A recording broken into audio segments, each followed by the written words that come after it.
This week, something changed quietly in the fine print of 5 separate model releases. Google shipped a cheaper, smarter coding model. China's Zhipu shipped one that scores higher on cybersecurity tests than Anthropic's best model. Meta released something that fits on a single home computer. And OpenAI did something no lab has done before. It built a version of its own AI specifically to answer hacking questions, on purpose. This isn't 5 unrelated launches. It's a pattern. This is the brief.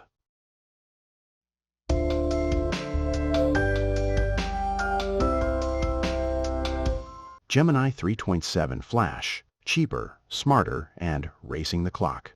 Let's start with Google, because the speed of this release is the actual story, more than the model itself. Google shipped Gemini 3.7 Flash just 3 weeks after its predecessor, Gemini 3.6 Flash. 3 weeks. In an industry where flagship models used to take the better part of a year to iterate, that turnaround is almost unheard of. And this wasn't a cosmetic update. The gains are real, and they're concentrated exactly where developers actually feel them. On DeepSWE, a benchmark that measures how well a model finds and fixes real software bugs, the score jumped from 49% to over 65%. That's not a marginal bump. That's the difference between a model that stalls out on hard problems and one that actually finishes the job. On a benchmark for processing complex documents, the score doubled outright from 22% to 34%. And on a test measuring enterprise automation, the kind of multi-step task an AI agent does when it's managing a workflow with no human watching, the score nearly doubled too, climbing from 17% to over 30%. Google says these gains came from algorithmic improvements, not from simply building a bigger, more expensive model. That distinction matters. It means Google didn't need more raw compute to get here. They got smarter about training. And if that's true, it means they can probably keep doing this, shipping meaningful upgrades every few weeks instead of every few quarters, which resets the pace the entire industry has to run at. Here's the twist, though. The part most coverage of this launch glossed over. Gemini 3.7 Flash launched at half the price of its predecessor, 75 cents per million input tokens. $3.75 per million output tokens. That's a real, usable discount today. But it has an expiration date stamped right into it.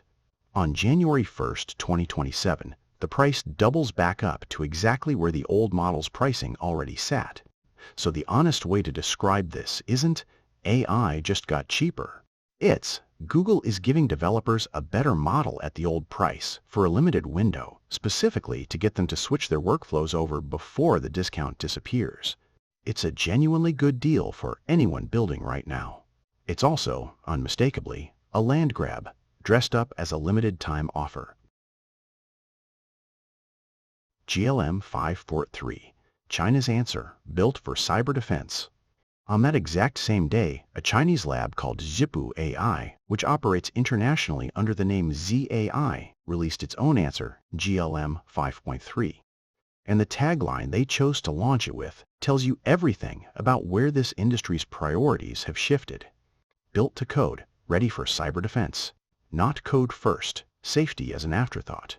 Coding and cyber capability marketed together as one single feature on day one. The numbers back up the branding, and they're genuinely striking. GLM 5.3 scored 84.5% on CyberGym, a benchmark specifically built to measure cybersecurity capability. According to Zhipu's own launch comparison, that score edges out Anthropic's top model and OpenAI's flagship on the same test. On DeepSWE, the identical coding benchmark Google had just improved that same week, GLM 5.3 hit nearly 67%, technically edging past Gemini 3.7 Flash's brand new numbers. On a test called Humanity's Last Exam, run with tool access, it scored over 62%. Zhipu says the entire jump came from what they call extreme scaling in post-training, meaning they didn't change the underlying base model at all. They just trained it far more intensively on a much larger and more varied set of tasks. It's a massive model, 743 billion parameters, and the coding improvement alone is enormous. Zhipu's own internal evaluations show a 50% jump in coding capability over the previous version, GLM 5.2. But here's what's genuinely unusual and worth sitting with for a second. Zhipu didn't release the open model weights on launch day. Every previous GLM release shipped fully open, immediately, no waiting. This time, they're staging the weights behind what they're calling their most robust safety review process yet, with a 2-week delay before anyone outside the company can download and run the model freely. When a lab that has built its entire reputation on immediate, no-strings-attached open releases suddenly decides to hold back and double-check first, that's not a marketing choice. That's a company that looked at what its own model could do and got a little nervous. OpenAI built a model that answers hacking questions on purpose. Now here's the story in this lineup that should actually stop you, because everything else this week is about capability. This one is about intent. OpenAI didn't stumble into building a model that's unusually good at hacking. They built one on purpose, gave it a name, GPT 5.6 Cyber, and shipped it deliberately. It's part of a broader initiative. OpenAI calls Daybreak, and Daybreak comes in 2 distinct tiers. The first, Daybreak Blue, runs the standard GPT 5.6 Sol model, but with certain system-level cyber guardrails stripped away. It answers roughly 2% of advanced security queries that the normal, publicly available version would refuse. That number alone might sound small, almost reassuring. It's the second tier where things get genuinely serious. Daybreak Rend grants access to GPT 5.6 Cyber directly, a model that OpenAI purpose, trained specifically to handle sensitive security topics, exploit chain development, authentication bypass techniques, privilege escalation methods, the actual mechanics of breaking into systems. And the compliance rate is staggering. It responds to 95% of these sensitive queries. Its immediate predecessor, GPT 5.5 Cyber, answered just 57.3% of the same category of questions. That's not an incremental improvement. That's a model that went from mostly declining these requests to mostly fulfilling them in a single generational jump. This isn't a hypothetical capability either. GPT 5.6 Cyber has already found 2 previously unknown vulnerabilities inside Chrome's core. V8 engine, real, exploitable bugs that could be chained together to corrupt memory and break through the browser's own security sandbox. These weren't toy examples. Google had to issue an official patch, tracked under a public vulnerability identifier, to fix what this model found on its own. This makes GPT 5.6 Cyber the first model to hit what OpenAI internally calls the high cyber capability threshold under their own safety framework called the Preparedness Framework. There's only one level above high on that scale, critical. And critical is exactly the threshold that got a different, unrelated OpenAI model, codenamed Astra, paused entirely just 1 week before this launch. Starting September 1st, OpenAI is making hardware security keys mandatory for every single Daybreak account, no exceptions, just to log in at all. Read between the lines of that requirement for a second. A company doesn't lock a product behind physical security hardware because they're confident nothing could go wrong. OpenAI built a tool capable enough that they're visibly worried about controlling exactly who gets to touch it. And they built it and shipped it anyway. Meta ships a model that runs on your laptop. While the frontier labs spent this week racing each other on raw capability and cybersecurity benchmarks, Meta placed a completely different kind of bet. Instead of chasing the biggest, most powerful model it could build, Meta released something designed to be genuinely small, Muse Glimmer, a 30 billion parameter model, openly licensed under Apache 2.0, meaning anyone can use it, modify it, or build on top of it commercially without restriction. Here's what makes the size genuinely notable. With 4-bit quantization, a compression technique that shrinks how much memory a model needs to run, Muse Glimmer fits under 20 gigabytes. That's small enough to run entirely on a single consumer-grade graphics card, the kind of hardware a serious hobbyist or small studio might already own. No data center required, no API subscription, no per-token bill arriving every month.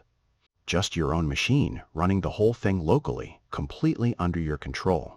It's specifically tuned for local agentic tool use and coding tasks, supports a context window over 131,000 tokens, long enough to hold entire code bases or lengthy documents in memory at once, and works across more than 100 languages out of the box.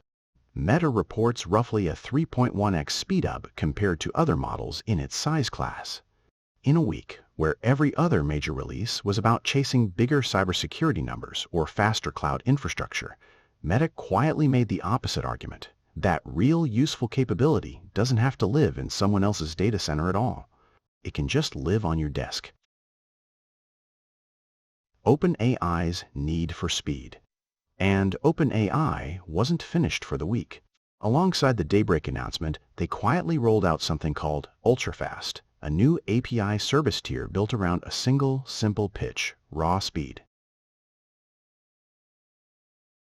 Ultrafast runs OpenAI's flagship model, GPT 5.6 Sol, up to 14 times faster than the standard version most developers currently use.